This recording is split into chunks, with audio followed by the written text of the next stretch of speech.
Please welcome Daniel to the stage. Cheers.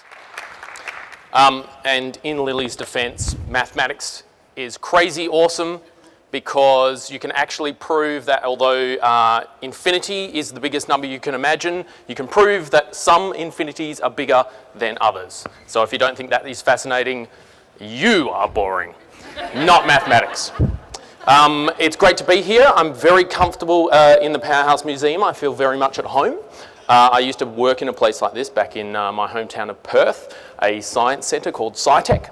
And one of the most popular exhibits that we had was essentially an egg incubator. And it was popular because it had cute little chickens. As someone working on the staff, with this exhibit you would often get one question, and that was, what happens to the chickens when they grow up? Now we had two answers to that question. We had the SciTech approved answer of, well, when they grow up, they go back to the farm. And the truth, which was that every week a member of staff would have to take those chickens, put them inside a cardboard box, drive them off to the local zoo where they would then be euthanized and fed to the snakes and crocodiles. Which answer does that child want to hear? Is that really off the cards, that point right there? I mean, I don't want to tell that kid, cute things die because of you. But the fact is that those chickens in that exhibit are broilers. They are specifically bred to feed us. So they are going to die any way that it comes. So they exist to be eaten. And yet, in all places that we could, it was an educational science centre, and we couldn't talk frankly about death. And that frustrates me.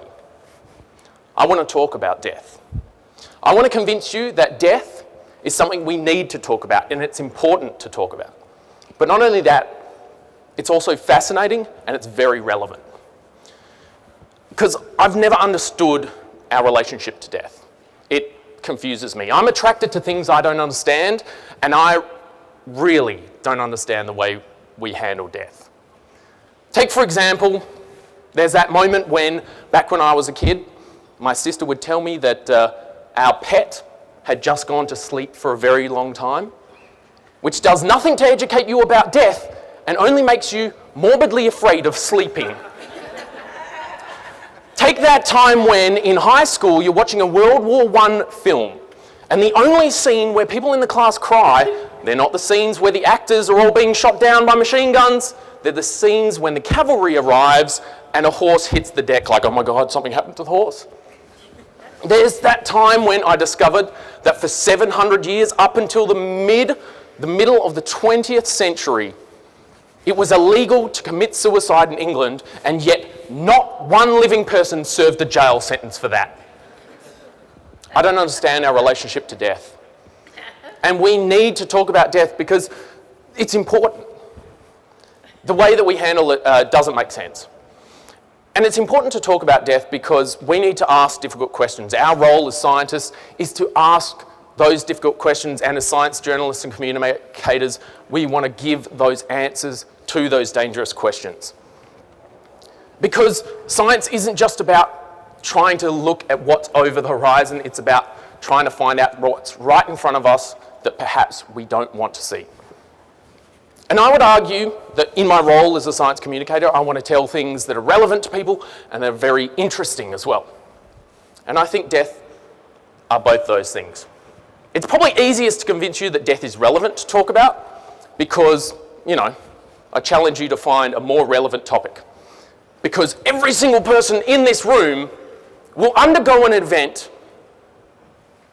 that every single person will experience and yet not be able to talk about that experience. And is that not crazy fascinating? I think death is very fascinating, and the process in which we die is interesting. I'm going to try and justify that by telling you about one thing, and it's called paradoxical undressing. Ever heard of it? Paradoxical undressing is what happens to people when they are freezing to death, and against complete common sense, they remove all of their clothes. Why? because their muscles, their blood vessels, are so tired of contracting that finally towards their death, they release, all the blood rushes towards the skin, and their clothes feel like they're on fire, despite being in sub-zero temperatures. I find death fascinating because in 60 years, 13 people have fallen out of the sky, reached terminal velocity, hit the Earth, and not died. How does that happen? I want to tell stories about death, and the current project I'm working on is to tell the story of how we die. I want to tell the story of the physiology of what happens when we die, because I think it's important that we talk about this. I want to start a conversation about death, and I'd like you to join me. Thank you.